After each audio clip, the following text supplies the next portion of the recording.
we failed to see any amount of freedom of speech in that utterances, Your Honor. That's number one. Number two, we talk to ourselves. If we allow the argument that it is within the bounds of freedom of speech, if we allow that to become the norms of our society, then who would prevent anybody from doing the same to anyone? Pwede na pong sabihin, patayin mo si Senator ganito pag ito nangyari. Patayin mo si Congressman ganito pag ganito nangyari. Patayin mo si Justice ganito pag ganito nangyari. So imagine, Your Honor, the anarchy, the disorder, and the chaos it would bring to our country. And number three, Your Honor, as a lawyer and being in the law enforcement, freedom of speech protects lawful expression, but it does not protect utterances that satisfies the elements of a criminal offense. Ayan, ewan ko lang kung naiintindihan po yan ng mga kababayan nating DDS. Itong sinabi nitong si Attorney Lotto ng NBI. Kung naiintindihan nila ito, di ba, hindi na nila dapat kinokontra to. Kasi sinabi na nga ni Attorney Lotto, kung titignan as freedom of expression, etong mga sinabi ni Sara Duterte na ito, edi para na rin nating sinabi na legal na magmumura, legal na magsasalita ng hindi maganda sa kahit sinong Pilipino, at yung pagbabanta po ay magiging normal na lang kapag tinignan itong ginawa ni Sara Duterte as freedom of expression. Napakasama nun. Di parang ganito. Kunwari, may mga mag-aaral katulad niyan, may nangyari sa Iloilo. Na sasabihin ng isang estudyante, gurgurin mo tong teacher na to pag may nangyari sa akin.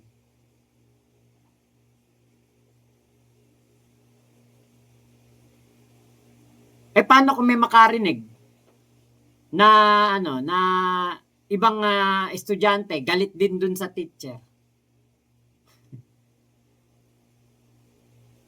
Di ba? Galit din dun sa estudyante. Vice versa.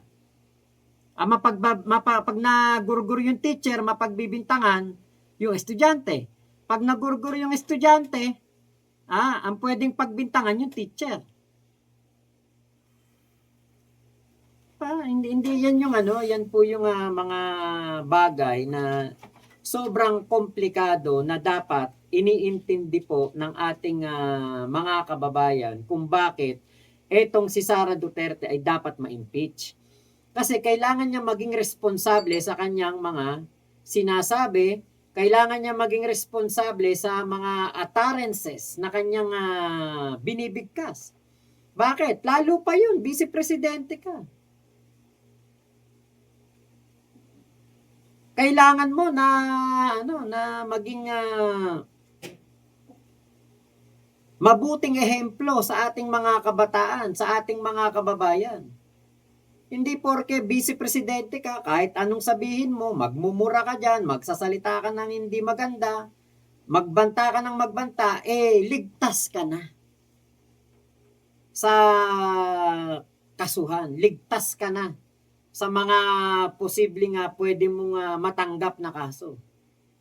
At sasabihin na lang, kayo naman, di na kayo nasanay, si Sara Duterte yan. Anak ni Digong yan. Alam niyo naman bunganga niyang si Digong, yung anak din, syempre, ganyan din magsalita. Nagalit lang. Ayan nyo na. Pwede bang ganun? Pag yan po pinalampas at tinanggap nga na freedom of expression lang yan, hindi na ako magtaka sa mga susunod na panahon. Napakarami na nagbabanta dyan. Napakarami ng napakarami ng mga magsasalita niya ng hindi maganda sa kanilang mga kaaway o kagalit. May mabuisit lang dyan na estudyante, may mabuisit lang dyan na jeepney driver, may mabuisit lang dyan na magbubote, magtataho. magsasalita na ng hindi maganda sa kanilang mga kalaban, magiging president na. Kasi yun ang iniiwasan nila maging president eto daw mga nangyayari sa impeachment trial, maging president, ganyan. Yung nangyayari sa impeachment trial, hindi naman 'to mangyayari kung hindi dahil sa mga pagsasalita ni Sara Duterte. Hayaan din ba natin na maging president ng mga masasamang salita, mga katarantaduhang salita? Etong mga sinasabi ni Sara Duterte, hayaan lang ba natin yan? Tapos sasabihin sa atin ng mga kriminal o sasabihin sa atin ng mga, lalo ngayon, mainit ang issue ng sa mga patungkol sa mga kabataan, di ba? Sasabihin lang niya mga yan. Kaya ako naman binantaan yun Si Sara Duterte nga di ba? Nasabi niya lang naman yun nung galit siya. Ako, galit lang din ako. Kaya ako nasabi yun, galit lang ako. Sinong kawawa? Tayong mga Pilipino. Bakit? Parang magiging free fire. Free for all na yan. Ganito sabihin mo dito sa taong to. Ganito sabihin mo dyan sa sa makasalubong mo yung kalaban mo. Pag tinignan mo ako ng masama, papatayin kita. Tinignan ng masama. Kahit hindi naman nag-utos yung isa, may gumurgor na iba. May tumrabahong iba. Nakita nung isang tao na nabubuisit din doon sa kalaban, doon sa kaaway, nung isang tao. Diba?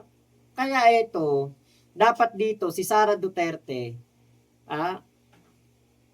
maging mabuting tao. Kung si Sara Duterte pinili maging mabuting tao, wala sanang ganitong issue Wala namang ganitong impeachment kung si Sara Duterte hindi nagbanta sa ating pangulo, hindi nagsasalita ng hindi maganda sa ating First Lady kay Martin Romualdez, walang impeachment trial.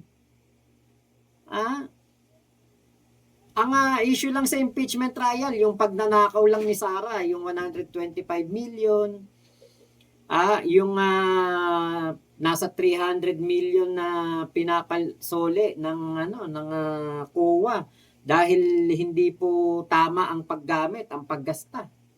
Yun lang ang mga pag-uusapan mga tungkol lang sa mga AMLA, sa SALN, mga nakaw na ninakaw lang, ganyan. Pero yung wala to sa impeachment kung hindi po naging mainitin ang ulo ni Sara Duterte. Kaya siguro hindi siya pinagsasalita ng kanyang mga abogado, bawal interview, at mailap si Sara Duterte sa mga